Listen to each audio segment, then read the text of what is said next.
This video is on question 40 of the 2012 TSA, and here we're asked which option is an assumption of the argument. And remember, assumptions are by definition not said. So this is the passage that we're given.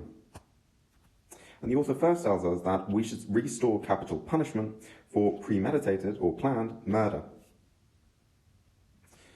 And note that capital punishment is punishment by death. The author says, granted, in the past, occasional mistakes have been made. However, with the improvements in forensic science and DNA testing, the chances of a mistake have receded, they've gone down. The author thinks that restoring capital punishment would ensure real justice. And they note that, incidentally, it would also save the country a lot of money, because less prisoners would have to be housed on long life sentences. So that's the passage we're given. And as the question makes clear, we're dealing with an argument in the passage. So this is an argument. And a good way to grasp the structure of an argument is to identify the conclusion. So have a go at trying to identify the conclusion here. Well, the conclusion seems to be the first sentence. We should restore capital punishment for premeditated murder.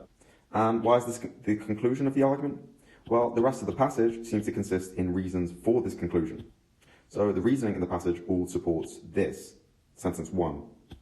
Note that sentence 2 is not a reason given for the conclusion, rather it's a reason for the other side of the argument. And that's why I put the reason symbol upside down here. So let's continue trying to grasp the basic structure of this argument. So here I've laid out the 3 reasons in favour of the conclusion and the conclusion itself.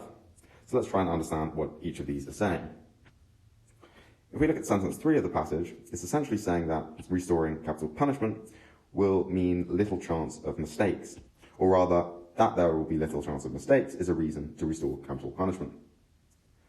The first part of sentence 4 of the passage says that it will ensure justice is another reason why we should restore capital punishment. And the second part of sentence 4 of the passage says that it saves money is yet another reason why we should restore capital punishment. And finally, the conclusion says that, therefore, we should restore capital punishment. So the argument looks something like this. We should restore capital punishment, that's the conclusion. And why should we do this? Well, because there'll be little chance of mistakes being made, it ensures justice, and incidentally, it saves money.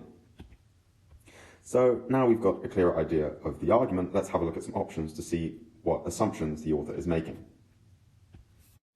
So here we have our 5 options, and here we have our argument. Let's take each option in turn. A says that forensic science is a foolproof way of determining guilt.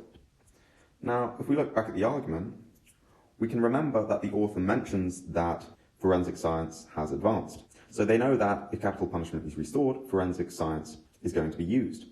However, the fact that they say there'll be little chance of mistakes suggests there is a chance of mistake. In other words, that forensic science is not foolproof in determining guilt.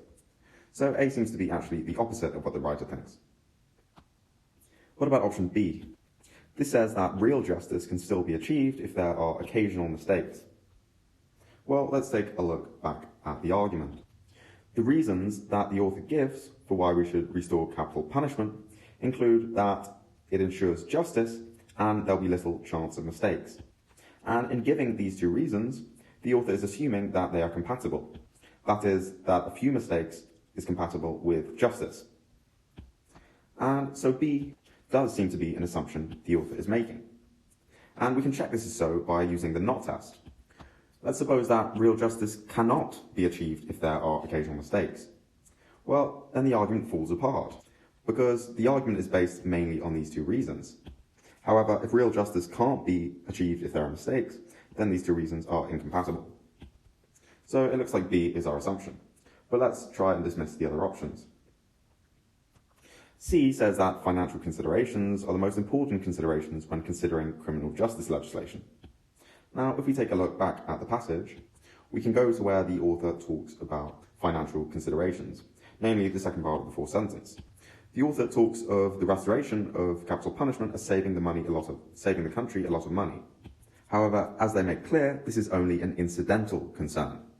And so C is actually the opposite of what the writer thinks. What about D? This says that long life sentences will not deter people from committing murder.